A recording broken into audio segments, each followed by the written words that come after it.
Alright guys, so the first step is going to be to make our meatballs themselves. And we're going to take 2 eggs. We're going to do about 2 pounds of meatballs. So for each pound of meat you want 1 egg. So we're going to put that in the bowl. We're just going to put in a little splash of milk. Probably about a 1/4 cup, maybe not even. A dash or 2 of Worcestershire.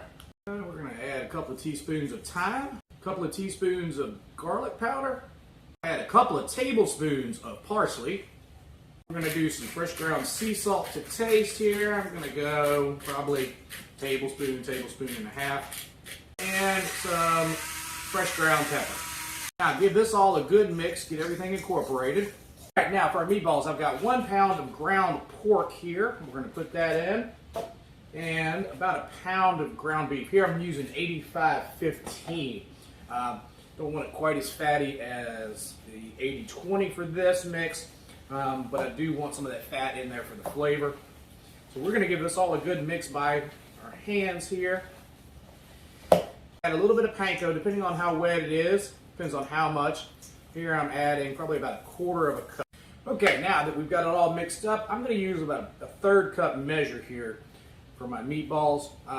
This is going to give us good 2.5 ounce or so meatballs.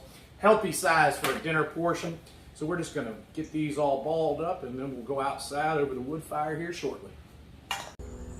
450 or so. We've got our cast iron skillet on here getting hot. We're going to put a little bit of olive oil down here in the pan. Get that spread around here real quick. Now we're going to drop our meatballs brown. Alright, we got our pan pretty hot here, so we're going to go ahead and turn our meatballs, brown them on all sides. Our meatballs are finishing to brown. We're going to take, and I got about a half to 3/4 cup of a finely diced Vidalia onion. The onions have cooked for a minute. I've got a little red pepper from my unsuccessful garden and 2 banana peppers from a friend's. 3 cloves of garlic that I have sliced up roughly. After our peppers and garlic are cooked for a moment, we're going to add about half to 3/4 cup of red wine to deglaze. We're going to add a couple of tablespoons of balsamic vinegar. Now we're going to add 1 can of San Marzano tomatoes that I've crushed by hand, and a Hanover tomato that I had left over from something else. Fresh Hanover tomato in here. Just going to kind of stir this around in the pan. Let everything kind of come together here. Add a little bit of fresh ground pepper. Add a little bit of fresh ground sea salt.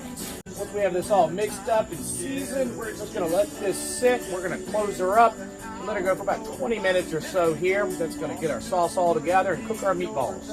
20 minutes, our sauce has come together, the meatballs are done. Here I've got some fresh spinach. I'm going to drop right in the middle.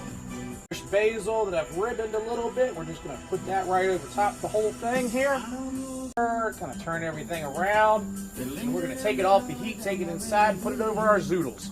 Alright guys, meatballs are all done. We brought them in the house now. We've got some zoodles we just cooked with some garlic oil, salt, pepper real quick. We're going to take a couple of meatballs, put it on top here. Our sauce right over top of our meatballs.